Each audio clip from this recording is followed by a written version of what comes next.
Many thanks for staying with us. And I'll tell you that the Amnesty International has warned against threatening protesters, saying doing so would undermine the legacy of President Bola Tinubu since the End Bad Governance in Nigeria started gaining traction on social media. Many top government officials have advised against the demonstrations, arguing that the protests could be hijacked by hoodlums. They urged the citizens to have faith in the current administration, noting that the president is committed to addressing the welfare and concerns of Nigerians. However, the chairman of Amnesty International in Nigeria, Awal Musa Rafsanjani, commended security agencies for democratically conducting themselves. Ahead of the planned End Bad Governance nationwide protest in August, human rights lawyer Ajibola has asked the Nigerian Communications Commission to probe telecommunication operators' alleged disconnection of subscribers. In a statement on Sunday, the senior advocate of Nigeria warned that telcos should not attempt to sabotage the forthcoming protest against economic hardship in Nigeria by restricting internet access among displeased citizens. The senior lawyer said the contracts between telecom companies and their subscribers remain sacrosanct and should not be tampered with arbitrarily. The senior lawyer had written security agencies requesting protection for protesters under the umbrella of the Take It Back movement come next month. We also tell you that the Nigeria Police Force on Sunday defended its request for the names and other details of intending participants of the forthcoming August nationwide End Bad Governance protest. Force spokesman Muyiwa Adejobi said having such details is standard procedure to ensure the safety of all participants and prevent any unlawful activities. The police had last week made the demand to protect peaceful protesters, but many Nigerians, including activist Deji Adeyanju, rejected such a condition. In a statement on Sunday, Adejobi said it is vital to clarify that the IGP has never denied the constitutional right of every citizen to freedom of association and expression, but has rather, at every point, emphasized that the right is to peaceful assembly and expression. Amidst the apprehension of a planned nationwide protest, the All Progressives Congress has urged organizers to reconsider their demand for President Bola Tinubu to scrap the 1999 Constitution, describing it as a tall order. The party's National Secretary, Ajibola Basiru, conveyed this message in Abuja after a meeting with the Forum of APC state chairmen to discuss the protest's modalities. Basiru said the renewed call for the president to abandon the Constitution he swore to uphold is a mission impossible, as President Tinubu alone lacks the authority to unilaterally discard or alter the 1999 Constitution. He also emphasized that the 15 demands outlined by the protest organizers are not issues to be addressed through protests. Joining me on the news to discuss this is a legal practitioner, Evans Ufeli, and he'll be sharing his thoughts on this. Thank you so much, Evans Ufeli, for coming to our studios to talk about this. Evans, I can't actually hear you. Yeah, I can hear you. I can hear you very well. All right, fantastic. Now, the protesters are demanding for the scrapping of the 1999 Constitution. Is that possible? And what are the legal implications of such a move? No, it does not lie in the mouth of the President of the Federal Republic of Nigeria to scrap the 1999 Constitution. If you are talking about amendment, or if you are talking about the promulgation of another constitution entirely, it has to do with a lot of issues. The National Assembly will be involved, the people will be involved, and there will be perhaps maybe a national conference wherein, or perhaps they will consider the previous one, the NADECO, and the previous conferences we've had. Those ones will need to be considered if that is the case. But that the president should just scrap it out, it's not the law to do so. This president took an oath to defend this constitution, but it's unfortunate that he's not doing so.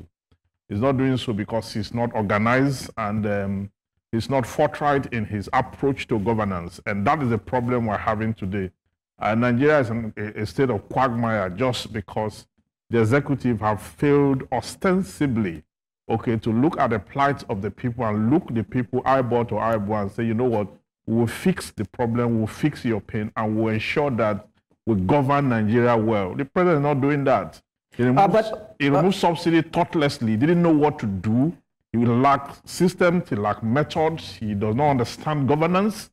And the people are saying right now, you need to do right, or they go on the street. And it is their right to so do by the Constitution. Nobody can stop protests.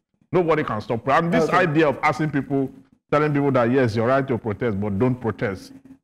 Now, Evans, we probably might say the government might have retracted on, the false move it made, or the wrong move it made at the inception of governance by now rolling out giving out palliatives in terms of food, rolling out, loan schemes to students in schools, rolling out the CNG conversion plan, and, trying as much as possible to douse the tension by mitigating the impact of the policies that are brought about. So don't you think that these things that the government has done over time should be some sort of cushioning, and of course for the people to actually look at that and say probably the government is actually doing something in terms of that plight?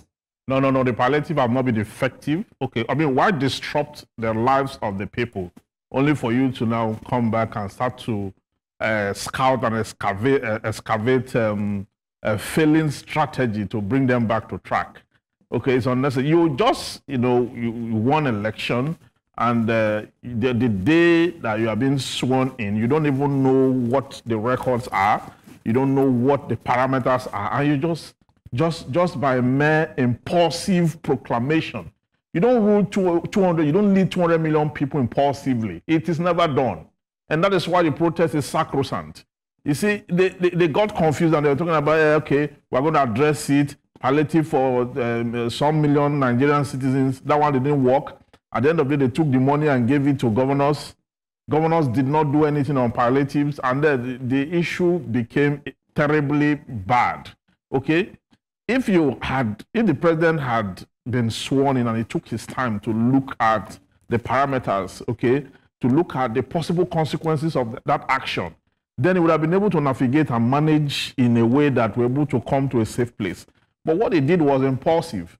And he has failed to admit to that, because the arrogance, again, is another issue that we're talking about. And then the public are saying that there's a limit to which you can govern people wrongly. You floated the naira, you did all sorts of things, some assorting policies and all that, and you made the whole country a place that people are unable to habit economically. So what do you expect the citizens to do? They will go out there and protest. Okay? All right.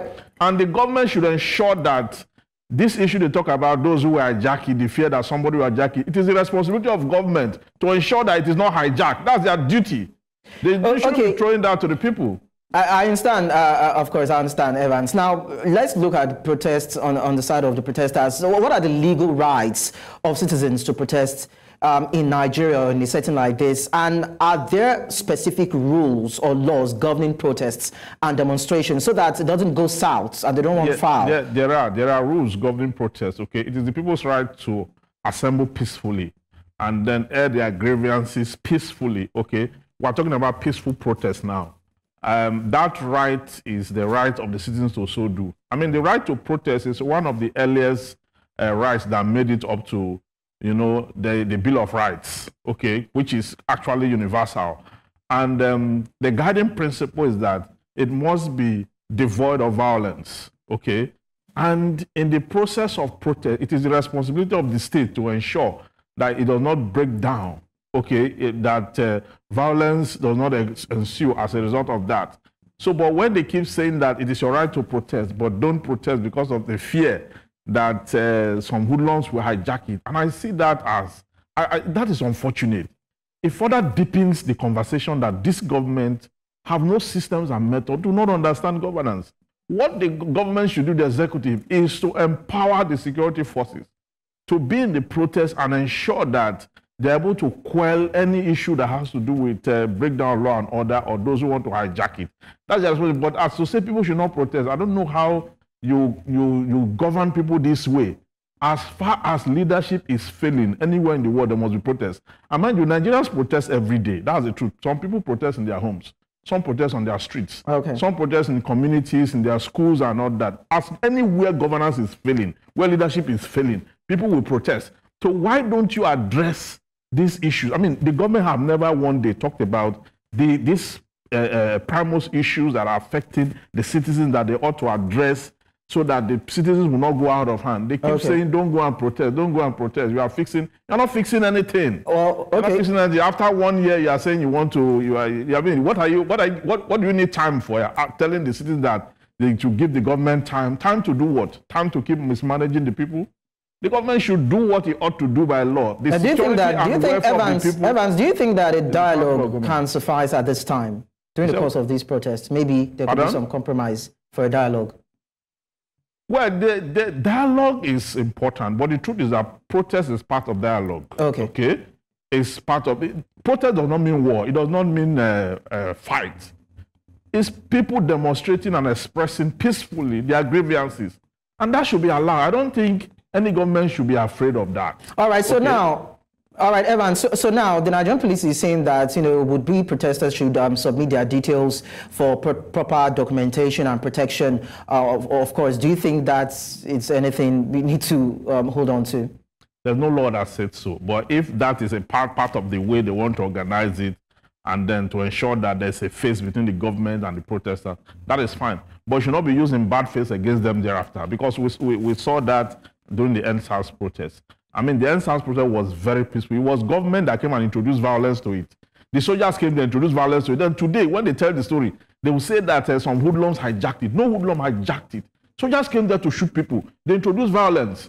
Soldiers will stay away from that place.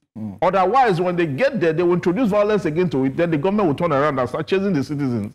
That the citizens are the one creating the violence. There's no violence whatsoever. Peaceful protest is what people are agitating for. And they should be allowed to do that under the law. It is hereby accordingly declared that sovereignty belongs to the people, to which government derive by legitimacy. That the security and welfare of the people shall be the primary purpose of government. That is section 14.2 of the Constitution. If you don't allow the people to protest, then you are going to, the government is going to create more problem for itself.